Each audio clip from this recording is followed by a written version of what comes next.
In my investigation of the Horus-Jesus parallels for my companion guide, I slowed the tape down about halfway in the next little bit so you can go through her primary sources that I think were intended just to blow right past you, so it just looks like, wow, look at all the pre-Christian primary sources she has. But I think you'll notice there's not a whole lot of dates in there that are much past the 1800s, and I don't think that qualifies as pre-Christian and certainly not a primary source.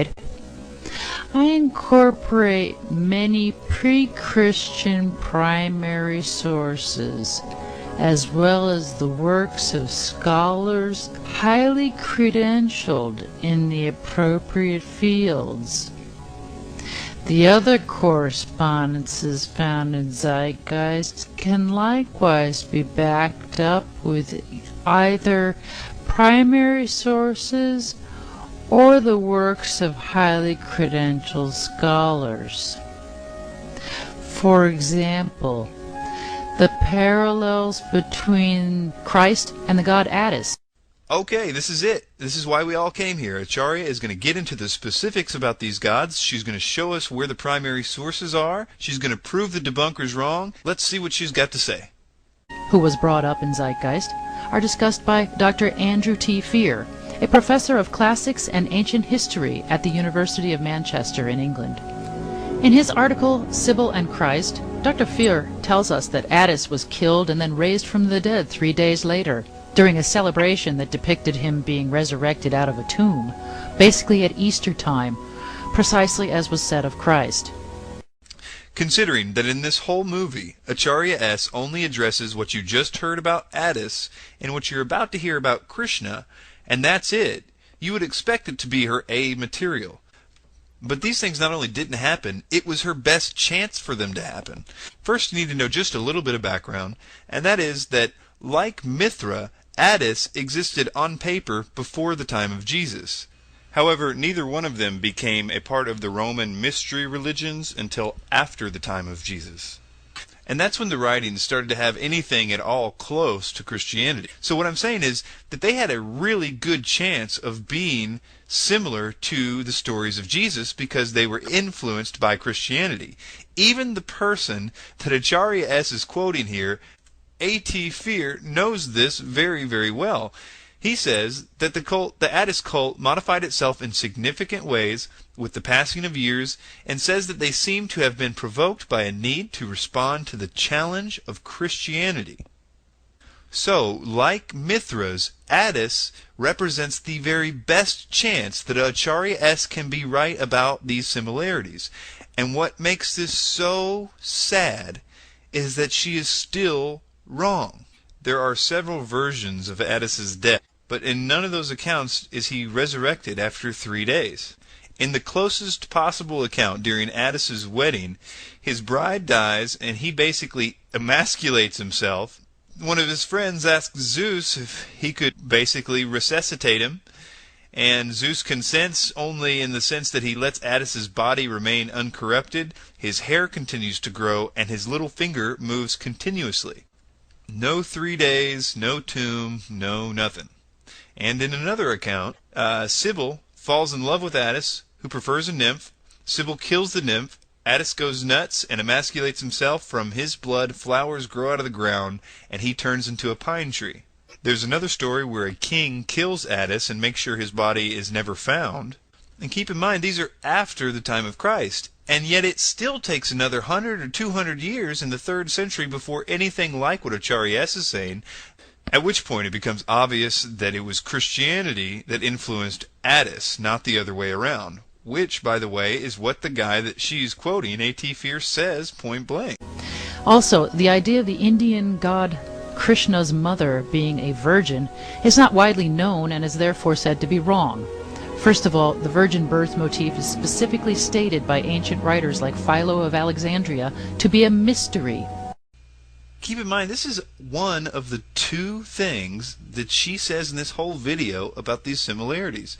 This is supposed to answer the debunkers, and she gives us this and the Attis thing. And listen to what she wants you to believe. She's telling you that the reason that you can't find any record in like the Bhagavad Gita or the Mahabharata that Krishna was born of a virgin is because it was a mystery and there weren't any writings about it. And what does she have to prove that? This guy tells us that all the Hindus are wrong about their much, much more ancient document that not only says that Krishna's mother wasn't a virgin, it says that she had 7 children before Krishna.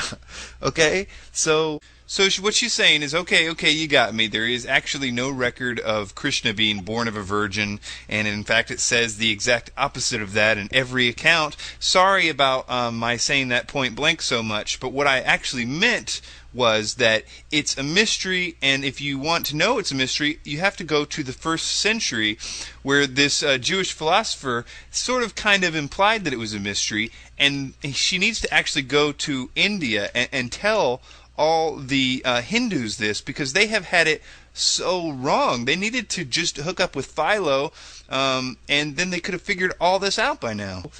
And even though she's clearly saying that there isn't any record of this in the Hindu texts, in the next few frames she makes it look like you can find this in the Bhagavad Gita. In fact, the Google search of the book isn't from the Bhagavad Gita, but it has a little thing on the bottom that says related books is the Bhagavad Gita. As was the goddess who gave birth to a god and yet remained an eternal virgin. And this fact of secrecy explains why these themes are not found all over the place in writing.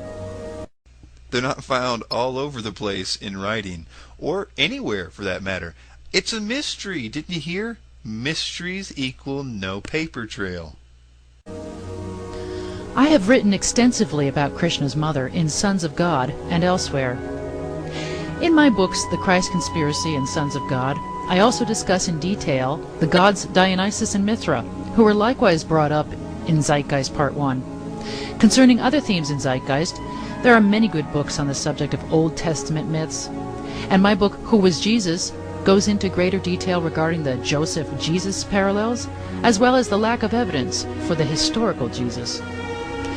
We should keep in mind that shouts for primary sources serve to remind us that Christians went on a rampage to censor and obliterate everything outside of their faith. In fact, these censors destroyed a huge amount of the type of evidence that we're discussing here. This is one of the stupidest things I think I've ever heard. She is telling you that it should be a red flag to you when people ask her to prove what she is saying. She's saying if you ever hear of anybody asking for primary sources, you should know that that's the red flag that they are bad. Because Christians destroyed all her evidence. Don't you remember? She doesn't have any evidence to show you. So if you ever hear of anybody asking her for evidence or primary sources, you should know that that's a bad Christian. One straw man argument raised by debunkers concerns the December 25th birth date of various gods, which apologists dismiss by claiming Jesus wasn't really born at that time. However, since the 4th century, when this winter solstice celebration was designated as Christ's birthday, hundreds of millions of people have been taught that December 25th is the date of Christ's birth, and hundreds of millions continue to celebrate that date every year. Indeed, Christian preachers today still insist that Jesus Christ is the, quote, reason for the season, unquote.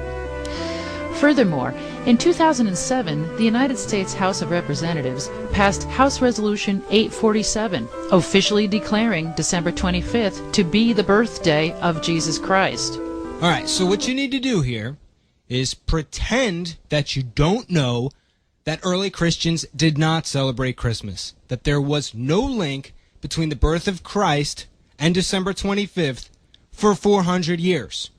And you can do that, and you can validate the definitive link between the birth of Jesus Christ and December 25th because the United States government says so. Now, I don't know if you happen to watch parts 2 and 3 of the movie Zeitgeist, but if I'm supposed to believe the United States government validates the birth of Christ being on December 25th just because they say so, then why should I question them about 9/11? Why should I question them about the North American Union? Why bother if they say something, it must be true. They're the United States government. I should never question them. Do you see a problem here? Do you question the intellectual honesty of a film?